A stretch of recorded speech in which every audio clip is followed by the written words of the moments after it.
Hi guys, gusto ko lang gawa ng content ito, no? Dahil sa mga financial management students yan, definitely mga BSA makaka-relate dito, no? Kaya itong mga questions, mga exercises from Wall Street Oasis, shoutout sa kanila, magaganda po yung kanilang mga contents, no? Yung mga pinapublish nila, kaya follow nyo sila, no? So, itong video nito, gusto ko lang magbigay ng opinion or ng insights ko patungkol dito sa particular na tanong na ito at syempre babasahin natin yung mga nag-comments, no? Kasi marami kayong matututunan dito, no? So, yan, basahin na natin, no?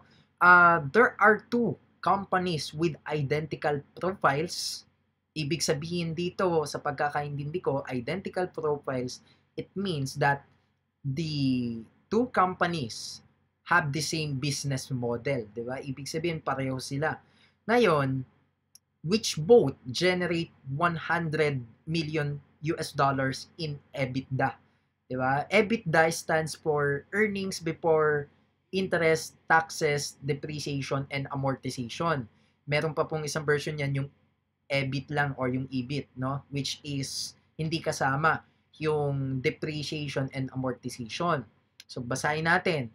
One has a 1 billion in revenue and one has 500 million in revenue. Ibig sabihin, parehas sila ng calculation or computation ng EBITDA and magkaiba lang sila sa revenue. So, ano ang tanong? Which is better business, no? Which has higher profitability and efficiency? So, kayo po muna, ano ba yung sagot ninyo? Yung si company A na merong 1 billion na revenue, US dollars, or itong si company B na merong 500 million. No? Alam niyo napakagandang mga ano niyan eh, mga exercises. No? Ngayon, alamin na muna natin. No? Ano ba, bago ko sagutin to, please lang, pakinggan niyo muna ako. Ano ba yung EBIT at EBITDA? Alright, so sa actually, financial analysis po yan eh. Ang EBIT, it is also known as the operating profit. 'Di ba? Ibig sabihin yung profit mo from operations. Ngayon, yung EBITDA naman, yung depreciation and amortization, those are actually non-cash expense. So, ibig sabihin hindi siya kasama sa actually day-to-day na operations ng business.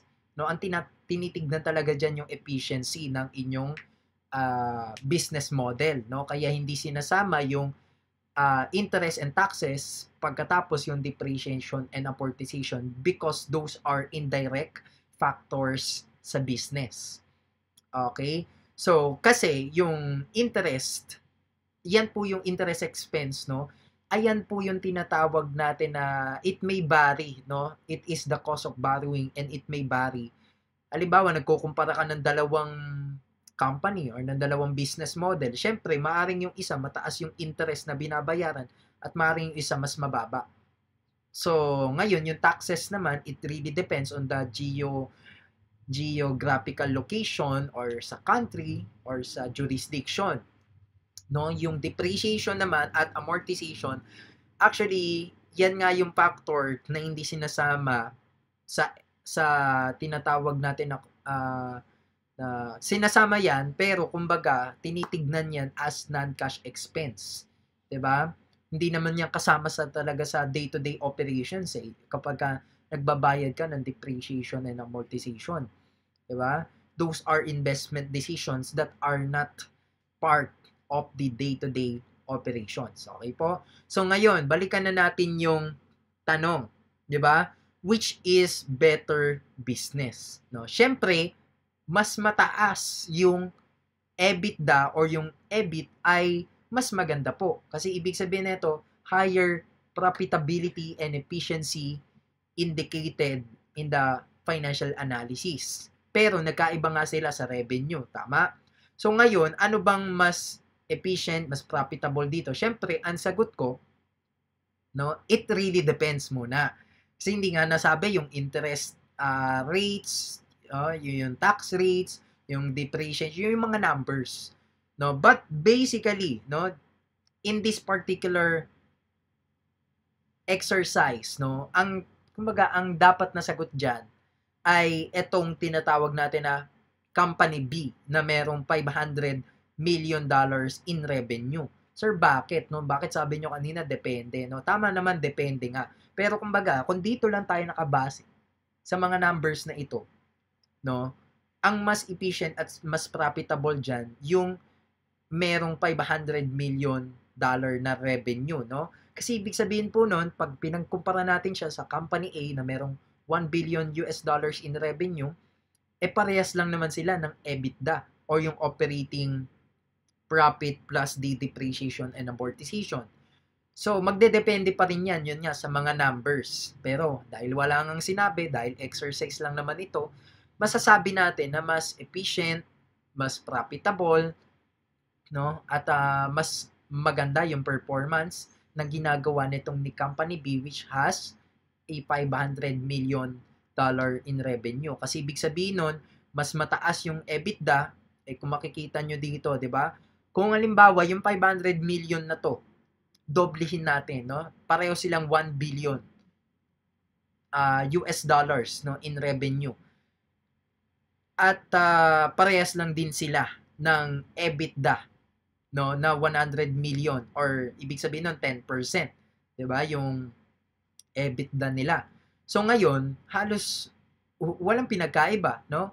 Pareho silang 1 billion US dollars in revenue, pero magkaparehas din sila sa EBITDA. Parehas lang. Magkakaiba lang 'yon sa sustainability ng kanilang mga business models, no? Pero nga dito, kung mapapansin po ninyo, mas efficient ito. Ito may $500 million na revenue lang, no? Kasi kung magiging doble yan, o let's say doble natin, 1 billion sila parehas, pero itong si Company B, naging 200 million yung kanyang EBITDA.